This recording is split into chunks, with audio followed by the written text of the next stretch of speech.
All right, folks, let's talk about this Ethereum whistleblower exposing the whole operation here. Ethereum and the SEC, along with the Wall Street backing, right, going after Ripple and XRP. This is going to be an incredible update. We have a whistleblower who was dropping names, an insider who advised Ethereum on their ICO, how to proceed, how to pitch it to the SEC.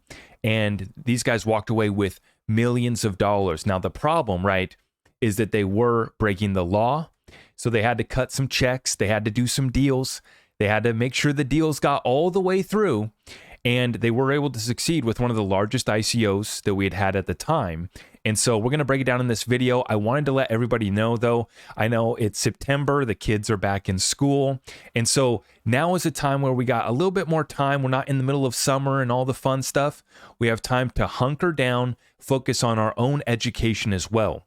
This is the problem, is that folks give up on learning. They give up on their education. This is something that we want to continue on because we know for many of us who have already woken up, already gotten tapped in, we realize, wow, why didn't they teach us this in schools? So if you're looking for further educational content, not just on crypto, not just on precious metals, real estate, but how to operate your business, how to scale it up, start a side hustle.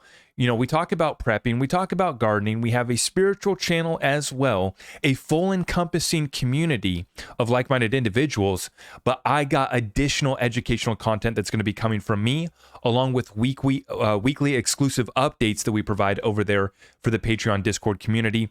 And then also, I just dropped an exclusive warning for the XRP community over there. I have a second one coming up, and I am terrified. I'm being dead honest. I am terrified about the XRP community. One, just making it through the bear market recession, tough times, price still back at 50 cents, even though we have clarity. It's tough out here. Broader crypto market, bear market, tough, broader recession. We got to go through this storm. But on the other side, I worry. I am terrified about folks handing over their money, handing over their investments to a plan, to a program, to a trust me bro, someone who's got something to sell you is going to be waiting around every single corner after this XRP goes to the moon, goes to the other side, this journey, no matter what price it ends up at. I think it's a fantastic opportunity. We will have some gains and some capital to work with, but then we have to have a plan going forward. And so that's part of the educational content that I'm looking forward to drop out here for free for everyone to see. But then there's additional things that for legal reasons and others, I can only speak about in the private community. And that's where I can feel a little bit more comfortable talking about deals that we're looking at and you know, looking over in a much more intimate setting. So if you're looking to take advantage of that, that's over at my website, zachrector.com. And I also flip the switch on a special. If you pay for your membership annually, you get to save 13% on your annual membership. So take advantage of that while we got it up and running. I appreciate everyone. And let's get right on into the update.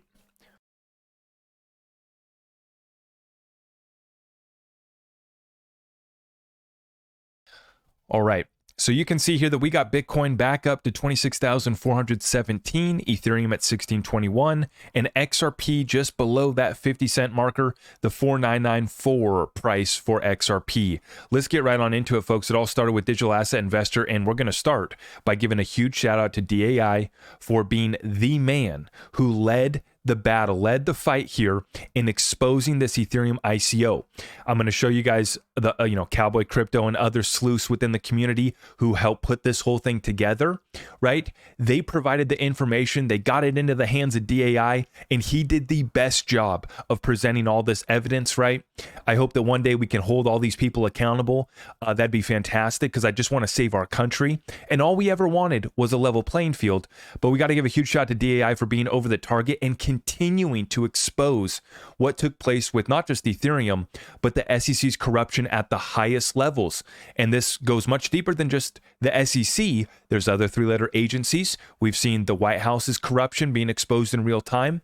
And we don't do left, right, up, down, Democrat, Republican dance. We just want our country back. We just want a level playing field. And we just want a program that was the best opportunity known to humanity, which was the American free market capitalist experience that we got to live out here for a couple hundred years, coming up on our 250-year anniversary of a fantastic experiment here with the United States of America. And they're trying to come for it. They're trying to take it. It's much deeper than crypto, bro. So that's why we got to talk about it. That's why we got to put it together. And I have to pay my respect to Digital Asset Investor for being the greatest to put this whole story together. Now, there's going to be documentaries and movies made about this moment in time for years to come.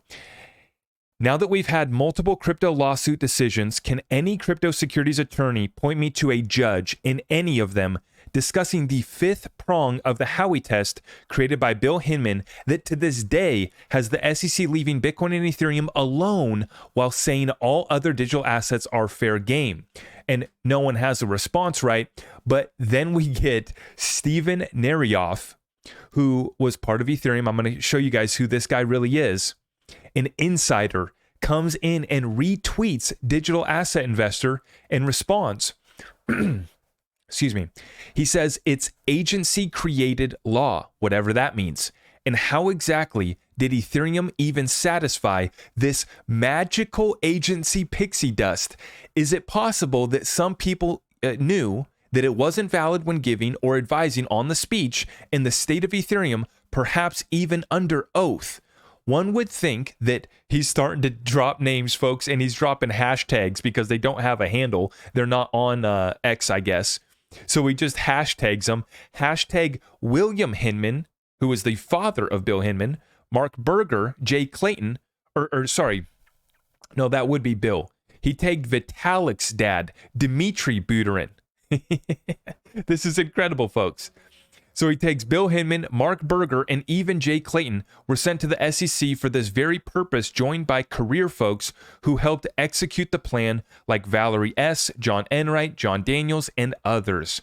I'm sure this is all crazy talk and everything isn't as it appears. And he gives us the looking behind the one eye emoji. Ethereum. He takes Ethereum, Vitalik. He takes Vitalik's dad, Dmitry. I didn't even know that he had a Twitter handle. U.S. Treasury, Laura Shin, okay. Stuart Alderati, General Counsel at Ripple. John Deaton, Eleanor Terra, Attorney Jeremy. He takes Jay Shervinsky from the Blockchain Association. He takes Liritz, Mr. Huber, one of the OGs in the research community. Digital Asset Investor, J. Dub Verrett, right? Ashley Prosper, right over the target. Mark Fagel, Phelan, James Phelan, keeping us up to date.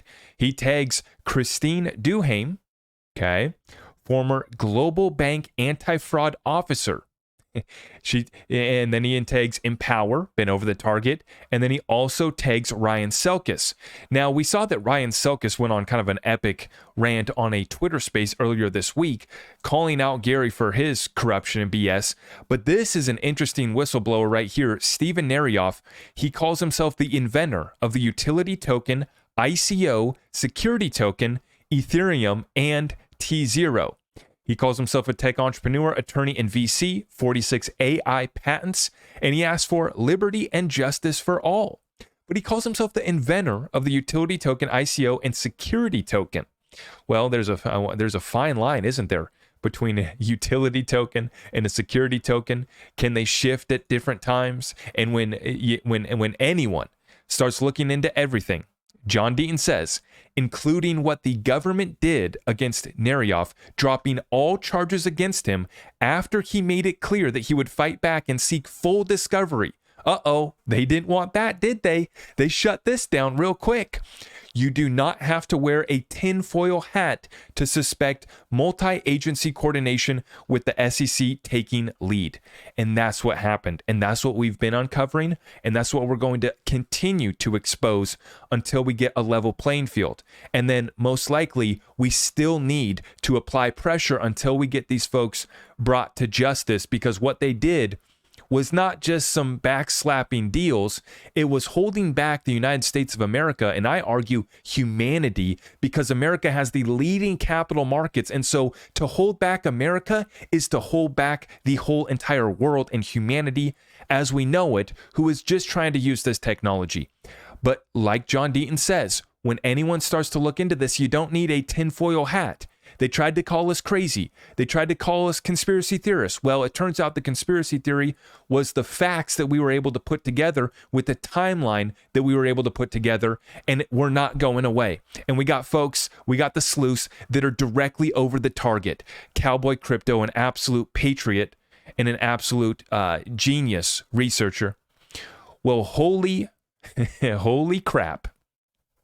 Stephen Narioff tags Dmitry Buterin, who is the father of Vitalik Buterin and also the co-founder of Block Geeks.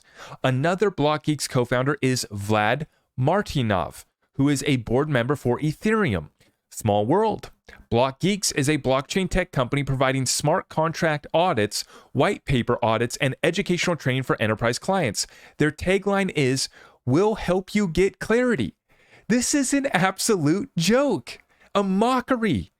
Dmitry Buterin happens to be founder of Gate.org, which is a Gate to Ukraine donation site where 100% of your donations go to children, women, and the needy of Ukraine who've been affected by the war. And I'm sure it does. Right? These folks are corrupt as heck. And you got folks like Steven, for whatever reason, is starting to blow the whistle. And this video right here, Digital Asset Investor had found this back in October. Sorry, let me pause that. He found this back in October 28th of 2021. Digital Asset Investor found this video. I'm going to play this real quick because this shows Steven describing. He was an early advisor to Ethereum founders, and he described how the SEC loved the idea of Ethereum being pitched as a product before the Ethereum launch in 2014. Take a listen in on this one, folks. But he said to me, he said, the problem is our lawyers are telling us this is an illegal securities offering, which in fact it was. So I was So right there, he's admitting it was an illegal securities offering, right? And he's talking about his conversations with the Ethereum, the Ethereum founders trying to get this deal off the go.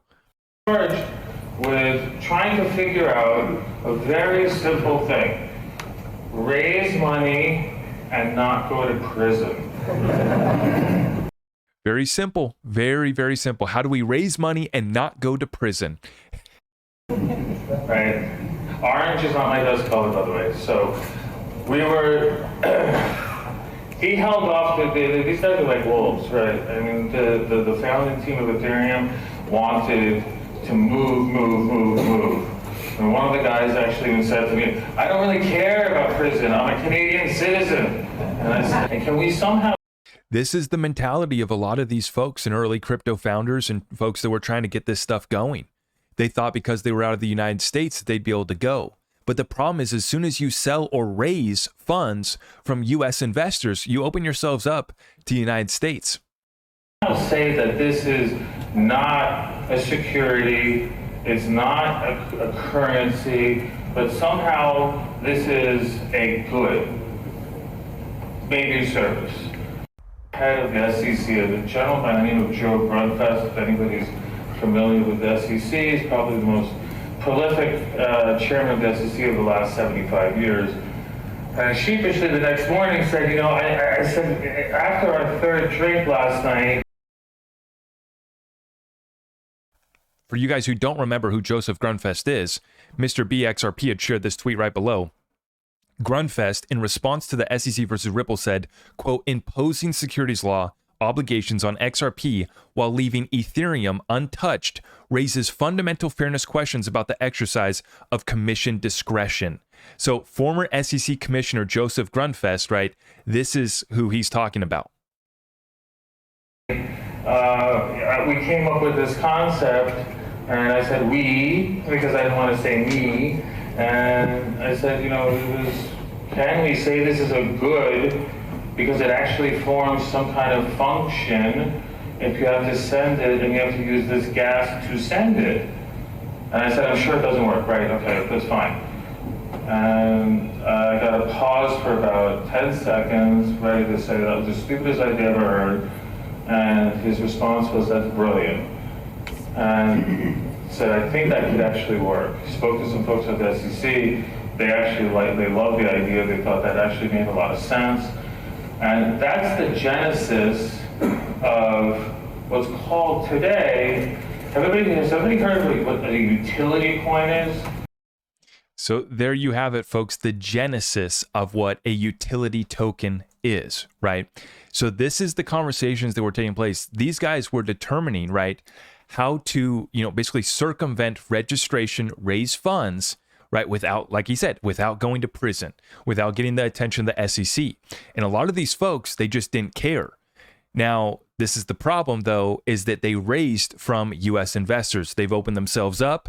And then you also get, like John Deaton said, multi-agency coordination, because you have, you additionally have the IRS. When fraud is included, then you have the Department of Justice, FBI can get in it. And so you have the whole, creature, the bureaucratic creature beast coming after you.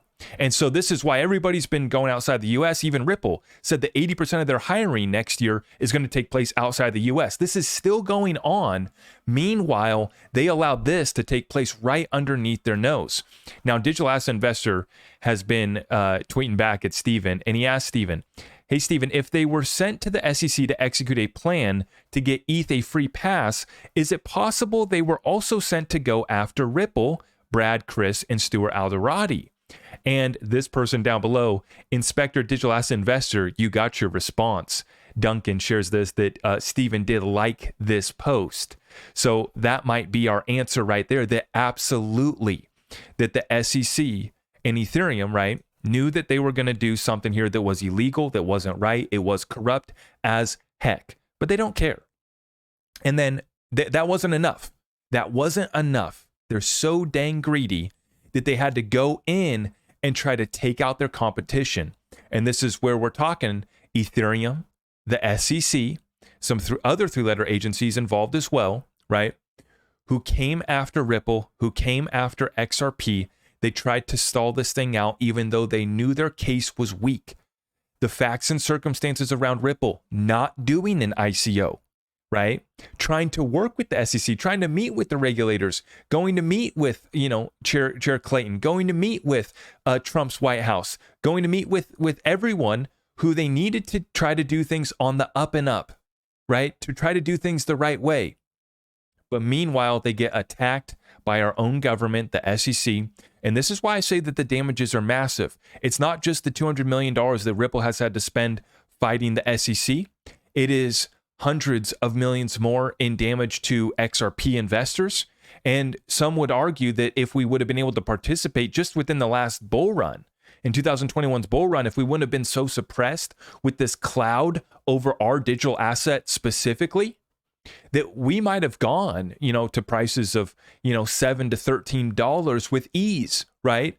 And that's taking XRP to a market cap, into the hundreds of billions. You start to approach, and I think that it's conservative to say that this case alone has caused trillions of damages. And you can also add in potential partnerships that we know Ripple lost, like MoneyGram and others, and other banks and institutions that weren't able to work with Ripple because of this. The damages are massive. I think that $1 trillion plus damages is a conservative thing to say when we look at what has been done. And then you also add in the benefit for those that were behind this attack, the SEC, Ethereum, and this whole group.